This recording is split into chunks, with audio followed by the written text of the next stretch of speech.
Woman Who Chat is sponsored by Grow Radio.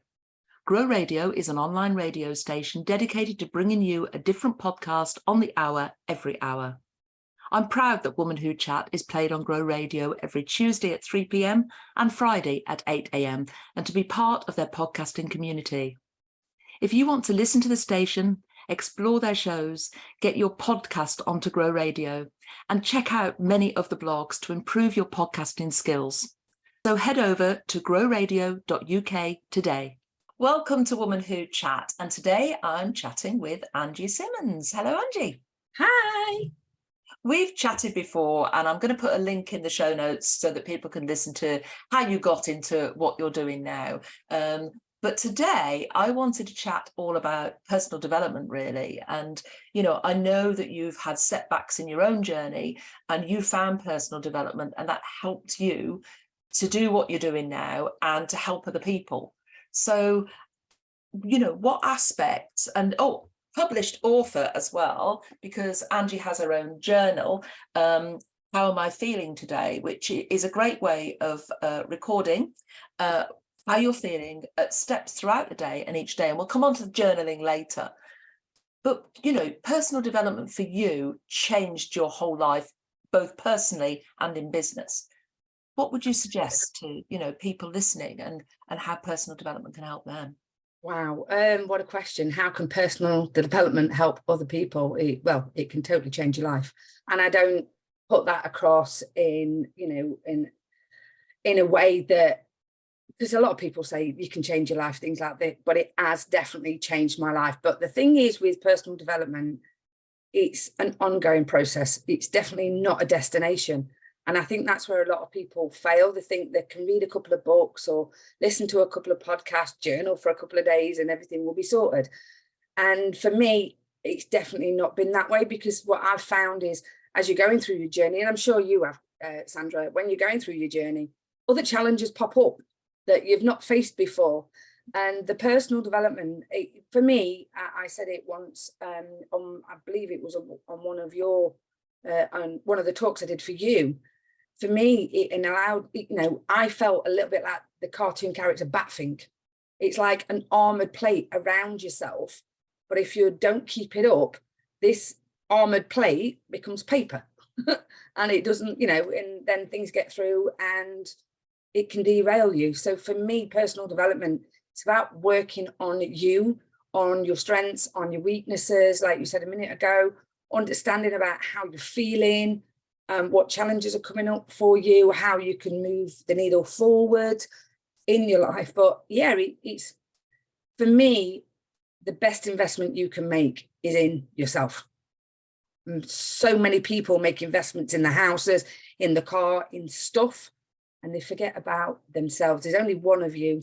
And if we don't look after us, then that's when things will derail you. I hope that makes sense. It does. And, it took me back, actually, because I first found personal development, 20 years ago. I probably found it before then, but didn't realise what it was. You know, and I went to an event of a very well-known person. And I was in London, a 3-day event. We did the transformation. We did the whole thing, came home, and I thought I was fixed. Yeah. And, you know, I've been to this and I'm fixed, you know, I've got the tools I need, and off I went at full steam ahead, not really taking on board the learning, but just felt that instant I'm fixed. Yeah. I think something you've just said resonated with me there, in that, you know, it's not that just that snap point in time. I think that's the point of realization, but I don't think it's you're fixed in that instant. You know, you've got to work on yourself going forward in the new way of the transformation, or in the way you want to be. But as you say, it's not a final destination. You're continually working. You've got things coming from all directions, and it's learning coping mechanisms, isn't it? Absolutely. But also with, you know, a lot of people don't understand the beliefs and the stories that they're given from an early age. You know, we don't come out of the womb and go, God damn, look at that baby, it's gorgeous, or anything like that, and then start comparing ourselves. We are just babies, we are just growing. And I like to take myself back to that every now and again and remind myself, actually, I'm a unique being, I'm that unique baby.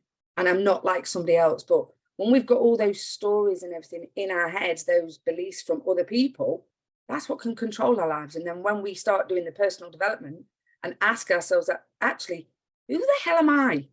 You know, what are my beliefs? What are the stories that I've been telling myself that has kept me stuck? One of the ones for me for years was I was a useless mum. I now know that that is definitely not the truth. Another one was about money. That was a huge thing for me. And it's been a huge blocker in my business for so many years, because I was brought up with money is evil, all that sort of stuff. It doesn't grow on trees, etc., etc. And I remember when I started doing a study years ago, you know, in The Science of Getting Rich by Napoleon Hill, and I put a post-it note up in my spare room, and it was post-it note with a big love art, and I wrote around it, money is love. My mum went nuts. And I stood there and I was like, what the? And then it was like, that's where that belief's come from, not realizing. So it is that self-actualization, realizing what are the beliefs that you're carrying, what stories are you carrying, and how are they keeping you stuck? And personal development will enable you to move forward and get rid of those. It's like, I've talked about it in my talks before. I love nature. So I talk about digging out those weeds, because that's what they are, those stories, those beliefs that somebody else has given us. They're like weeds that mess up your mind. So personal development is a huge tool, like a big spade, and get in there and dig out those nettles that are keeping us strangled. That's it. And weeds, you know, they grow big roots, don't they? Damn right. And you hang on to those roots and they sap everything from everything around them. And, you know, and what you said there, you know, we get beliefs from our parents, we get beliefs from schooling, and we get beliefs from the people we hang around with. Absolutely. We don't change our beliefs, but we adopt other people's beliefs and we think they're true. Yeah. And sometimes you think, well, where's that come from? And it's not until you trace it back and think, well, do I actually believe that? I don't think we can change our core values. I think our core values stick with us, but we forget about those and we stick with the beliefs and, you know, the sort of assumptions we make about people, about things, and how we should live our lives. And I think social media, in a way, can be damaging in that respect, because it tries to enforce new beliefs on us, how we should live our lives, how we should be, and we should be these perfect beings. And life isn't like that, is it? No. And the thing is about social media, not most people won't put up all the stuff that they're going through on social media. Now, there is the odd few that do that, but most people paint this perfect life. Life is not perfect. You know, oh, you get warts and all with me. Absolutely, me too. And the thing, you know, just referring back to Jim Rohn, when he talks about life cyclic, it's like the seasons. We have, you know, we have the winters, we have the times of growth, we have all that. But sometimes when we're looking at social media, everybody else's life is perfect, and then we internalize, well, my life's crap. And I do a smudge. So yeah, for me, life, you know, going back to Jim Rohn, life is like the seasons. You know, we have times where we need to rest. We have times when it's doom and gloom. We have times when we start sprouting ideas, and then we have the time where it's full on growth. And that's one of the things that I've been really following massively since my mum passed away, because I went back to my old beliefs and stuff like that, about nature, about being connected, rather than just being that busy and just on the treadmill type thing. And I think, you know, you talk a lot about, you know, turning your mental mess. What was that expression you use, Angie? Turning my mental mess into my message to help others untangle their internal so they can expand their external. I just love that. I love it. You know, and that's what happens, you know, the loss of your mom, that was a big curveball coming your way. And, you know, we can get these knocks. We get things that come from just nowhere. And if we haven't put those foundations in place within ourselves, it can just take everything away, and we just regress into those old beliefs, don't we? Absolutely. And, you know, with my mum, obviously we sort of expect our parents to go before, but mum was, you know, she was 60. She was no age. But the thing with me for that, totally different now. That's when I actually saw the work that I've been doing. It didn't derail me as much as it would have done if I hadn't been doing those four years. And I see mum's passing now as my awakening, if you want to call it, because my beliefs had been about nature, about my spiritual beliefs, and all that sort of stuff had been squashed when my brother was killed. And then when mum passed away, it was like, oh, wow. And I now look at the scenario with my brother and my mom and all the other stuff, and I thank every situation, which most people don't. I thank it because if my brother hadn't have passed away, my life wouldn't be like it is now. Same again for my mum, because that was when I was like, oh, wow, geez, I need to help people out there. And I loved how you just pulled, you know, when we were talking about beliefs and stuff, when you just asked me to repeat my mental mess. I've had that quote for a couple of years now, and people understand straight away in a sentence what I do. I got told the other day, you need to get rid of that. Wow. And I was like, I think it's a powerful message, because the moment you say mental mess, I get it. I get it. And I think, yeah, I've had that. I've been there, and I'm going to turn it into a, you know, and it's powerful. I really think it's powerful. But that comment from those two people could have changed the direct, you know, the trajectory. I can't even say the word, in my business and in my life, if I'd have listened. But my beliefs now are so strong. She was like, well, why would you say that? Because you're telling everybody that you struggle. And I went, I have struggled massively, and I still struggle today. And that's okay, because I am a feeling being. I don't want to tell people that I'm a robot and that I'm all sorted and everything's sunshine and rainbows, because life's not like that. Yeah. And she was like, oh, but I think you're going to kill your business. And I was like, not listening. I think people sometimes don't get it, or they try and derail you or whatever. But I think it's really important that if you're delivering something or selling a product or service, you have to believe in it. You have to be passionate about it yourself. But you have to walk the walk. There are so many people out there saying, I can do this, I can do that for you, but they're not selling it, or they've not walked it, they've not experienced it. And there's nothing more powerful than being able to help somebody using your own experiences. Absolutely. Because you know exactly how they're feeling. I do. So it was interesting. I had to bring that up because, you know, we can sometimes take advice off meaningful people.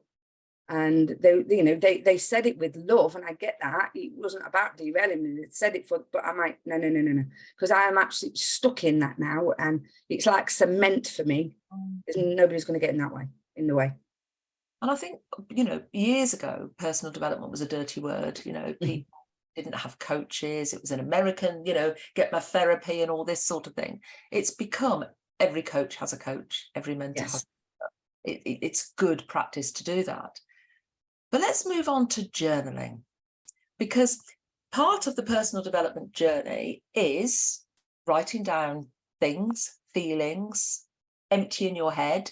You know, and I learned this many years ago. If I didn't empty my head on a Sunday evening of all my thoughts, all my to-dos for the week ahead, all my rubbish, I'd never slept on a Sunday evening. Right through school, never slept Sunday evenings, because I was always strung up about the week ahead. What was Monday going to bring? What was the week ahead going to bring? And, you know, I learned to actually mind dump, in effect, on a Sunday night. I have the best sleep ever. So I now sleep really well, right through the week, 8 hours a day, sleep like a baby on a Sunday night, because I literally empty my head. I completely mind dump. So you produced a journal, and that arose from you just wanting to write things to help you with your personal development journey, and to help you rebuild and, you know, sort yourself out, in a way, to put it bluntly. But you decided to publish that journal to help others. So how does somebody start if they've never journaled? So my first tip is, don't overthink it. Don't think you have to write War and Peace and pages and pages. And that's why in my journal, there's only small pieces. I've got several other books and journals that all my other stuff goes in. That's my daily journal, but it's writing down small pieces. I started writing down 3 to 4 sentences in the morning, 3 to 4 sentences in the evening. and just monitoring a couple of actions. That's how I started. I didn't get journaling. I thought it was a diary, and I thought, I don't want another to-do list. So for me, it's just put pen to paper and don't overthink it, and just get how you're feeling out of your head. It's not about, I've got this to do at such and such, and this, which is a diary. It's about, how are you feeling? And the only way that you can change how you're feeling is take different actions. Yeah. So for me, don't overthink it. Yeah, because if you do what you've always done, you're going to get more of the same, aren't you? And I think Absolutely. that's it. You know, I do the list on a Friday night, and it is a to-do list, but that's because I need to know what I've got ahead. Mhm. But if I'm having a bad day or whatever, I would just put that down. Not a great day today. I'm feeling rubbish. And then I think, why am I feeling rubbish? And then I start to look at it a little bit deeper sometimes, and I think, I'm a big believer, you have the power to change things. Absolutely. But it's recognizing that you're going down that spiral, isn't it? It's It recognizing is. those triggers. You know, I've always been an emotional eater. So if somebody rubs me up the wrong way, I'll reach for the chocolate, because that makes everything go away. Now, that's not wrong, but it just doesn't help me with my health and fitness goals, you know, bodging and gorging on chocolate. But actually, recognizing that trigger by just saying, they've upset me by what they said, but actually I'm not going to let them. That's their business. I'm going to leave them to that. They can have their opinion, but that's not my opinion. And you can actually, and I've not done a lot of inner work, but I still believe there are very simple things people can do to make a small difference. Absolutely. And with journaling, it's a free resource. It's your head. You haven't got to go out and buy, you know, like my journal, for instance. People don't have to buy them, although I'd love them to buy it, because it helps you monitor those daily thoughts, feelings, and actions that we so often miss. But yes, they're very paramount to our own health and well-being and our own growth, for sure. And I love that you mentioned that. Mine, if somebody annoys me, mine's go and get a glass of wine. Obviously, not in the afternoon, but sometimes, depending on how I'm feeling, that could be a bottle of wine. And I didn't notice that when I said it earlier that I was monitoring 3 key actions. Was there a glass of wine or a bottle of wine? So it was when you notice those patterns that you're doing that are not serving you, that's when you get that choice to change. And you're very right. We do have the ability to change, but unfortunately, you know, we're told we can't. Yeah. So I think, you know, journaling is good. And you know, the how am I feeling today, that the journal is a great resource, because it prompts you to, you know, what type of thing should I be writing here? And it isn't homework. And the beauty is, nobody else sees it. It's not homework that you're delivering for a teacher. It's not you're delivering it for somebody. It's yours, and you can keep it as just for you, and it's private. You can share it if you want, but actually you don't have to. There's no pressure, is there? No, no. And the beauty about when you're journaling is it's fantastic for reflection. So in the past, when I've thought, how did I get here? I've gone back on my journals and gone, or wow, this has happened, blah, blah, blah, you know, something great's happened. How have I made this happen? Like, redo that, do it again. So Yes. it's not just about that, you know, like I love the phrase brain dump. Get it out your head, free yourself up. And yes, like you said earlier, it does help you go to sleep. Most of us go to bed going, oh, I haven't done this, I haven't done that, focusing on the negative instead of going, actually, I've done this, I've done that, what's made me happy and proud today? And that definitely allows you to go to sleep, and you're not got all that rumination going off in your head, for sure. But yeah, it's great for reflection. My mum always used to say to me, but when I was young, actually, your father and I never go to sleep on an argument. We always get through. And she says, because then we both sleep. And they never had the relationship where they didn't speak to each other. If they had a tiff, they'd sort it out that night, and then they'd go to sleep. So their heads were clear. And, you know, that brings me on to, you know, a lot of people may not journal, but they might write a gratitude at the end of every day. So they might, what am I grateful for today? And try and think of 3 things that you're grateful for. And as you say, finding the positive aspects can actually be great, because you're almost closing your eyes on something positive rather than thinking about the negative that have occurred during the day. So if people are just doing a gratitude journal, for example, what sort of things might they be grateful for? Oh, wow. What things can you be grateful for? So you can say my house, my dog, my friends, blah, blah, blah, blah, blah, blah, blah, blah. What most of us don't think about is the fact that I can see you right now. I'm grateful for my eyes. I can hear you. I'm grateful for me. The simple things that we take for granted, gratitude, anything like when were the last time I am grateful that I can breathe and I've got fresh air? I was thinking about that last night when next door neighbour decided to have a fire pit right next to my back door and my house filled with smoke. You know, Yeah. things like that. It doesn't have to be some massive thing that you've got, but also I think people are on, the other thing is being grateful for the things that you want. So I will say my abundance. Many times I'm grateful for my abundance. I am abundant. I've got a house. So for me, that I am abundant. I can breathe. I'm abundant. It doesn't have to be a monetary factor, but I think it's a lot of people automatically go to the stuff, the monetary value, instead of the stuff that we've got at the bottom of our hands. Excuse me. I totally agree. And, I think the pandemic taught us that actually. Mm. We all suddenly became grateful for the, the quietness, the stillness, the nature that just bloomed and blossomed from everywhere. And also grateful to be able to get out of the house. Mm. When all our privileges are taken away, we then start to appreciate what we've got. I think we've all got on the hamster wheel again, but that's Yes. another story. I think we've all raced too fast to get everything back. But I think I did learn a lot during that period and appreciated things that maybe I lost during that period, but was grateful for them when I gained them back again. And I think, yes, as I say, gratitude doesn't have to be monetary at all, does it? No, not at all. Not at all. Every day one of the first things I do is my gratitude. I open my eyes. Thank you. I can see. Actually, thank you. I've woke up this morning, put my feet on the floor. Thank you for my feet. I can walk. So I start my gratitude as soon as I open my eyes every single day. Yeah. Because we take it for granted and we shouldn't. Oh, it's been absolutely fantastic chatting to you about personal development, about journaling. If you were to leave the audience with one thought or message, what would that be? My message to anybody out there, I said it earlier, the best investment that you can make is in your own personal growth, your own self. Invest in you and your entire life will change. Thank you, Angie. And we'll put all your contact details in the show notes so that people can reach out to you. Thank you, Sandra.